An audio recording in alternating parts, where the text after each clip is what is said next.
Chairman. I call the Honourable Philip Goff.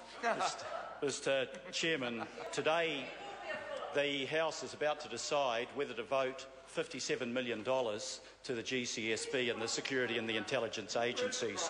And I wish the Prime Minister was in the chair, Mr. Chairman, because we expect accountability from this man.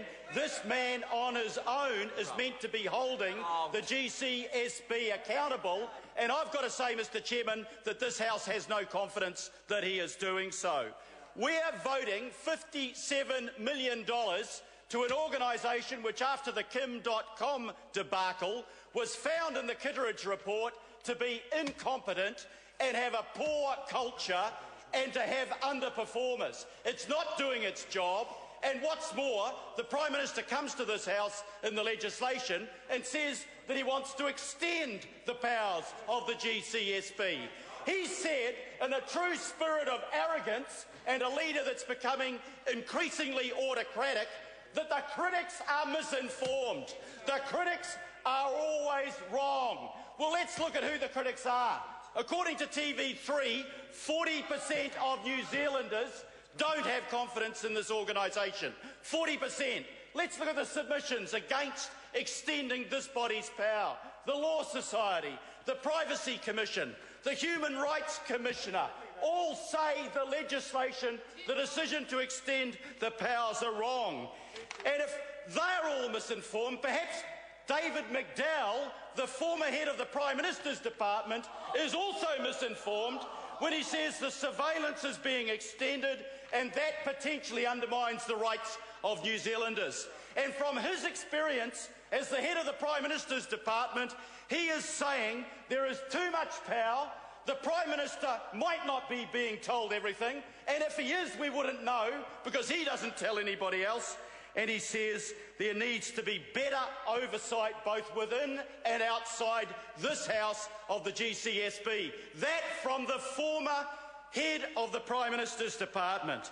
Now, the Prime Minister wants to extend the power to include their right to spy on New Zealanders on behalf of groups like the Defence Force. Well, I've got to say, New Zealanders' confidence in that over the weekend, Mr. Chairman, took a real battering. I've got in my hand here the New Zealand Defence Force Security Manual. I've never seen it before, but I can tell you what it says. It describes as subversion releasing information that might bring the government into disrepute.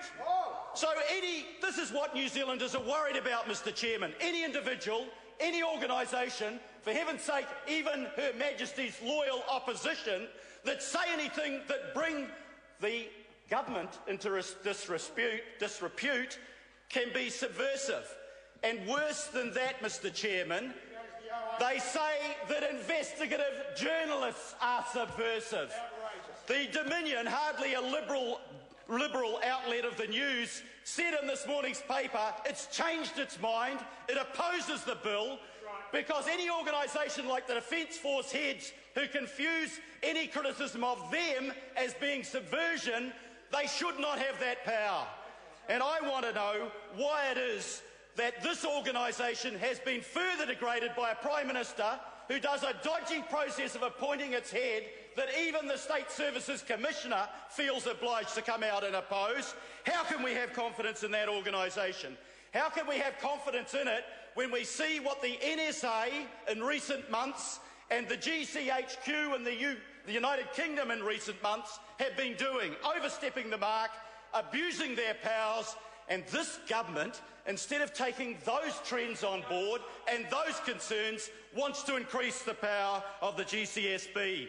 John Key said he didn't know about the Kim.com debacle until September, but we know that the GCSB knew in February that they'd acted illegally.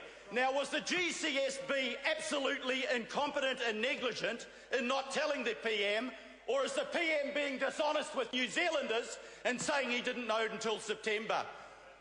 Who was right in terms of the ministerial certificate to suppress what the GCSB had done? Bill English, as acting Prime Minister, signed it.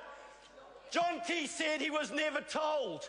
Here he is, Bill English, acting Prime Minister, using a unique power, probably for the first time in this country's history, in the absence of John Key, and he didn't tell John Key.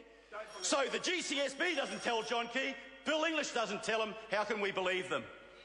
The question is, I call the Honourable Minister Chris Finlayson. Well, I need to make a contribution after that pedestrian effort because I